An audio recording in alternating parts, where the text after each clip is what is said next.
छोटूचे नखरे बघा रे बाबा. तर सासूबाईने फुटाणे आणले होते छोटूला आणि मोटूला खाऊ घालत होत्या त्या. मग काय सासूबाईने गवारच्या शेंगा आणल्या होत्या. मग निवडायचं काम मी करीत होते ना, ते लगेच खराब होऊन जाते बरं का. आता छोटूला म्हणलं होतं व्यायाम करून दाखव, तर छोटूने झोपूनच घेतलं. आता पप्पा म्हणाले माझे पाय दाबरेच्या, आता कशाचं काय नखरे बघा त्याचे.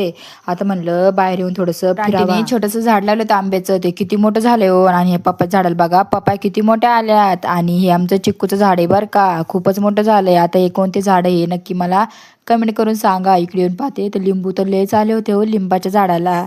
मग काय बाबा घरात आले, अरे भाया हे का असे आटपके रे, हे गाढव कुठून आले होते हे हो? हे मला पण नाही कळना. आणि दिवाळीची सुरू झाली वाटतं साफसफाई. मग काय दुपारचं जेवण केलं आणि थोडेसे फुटाणे खाल्ले.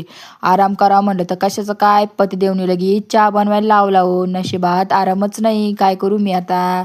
मग काय छोटू झोपला होता. मग काय बाबा लगेच व्हिडिओ एडिटिंग करायला घेतला. चला भेटते.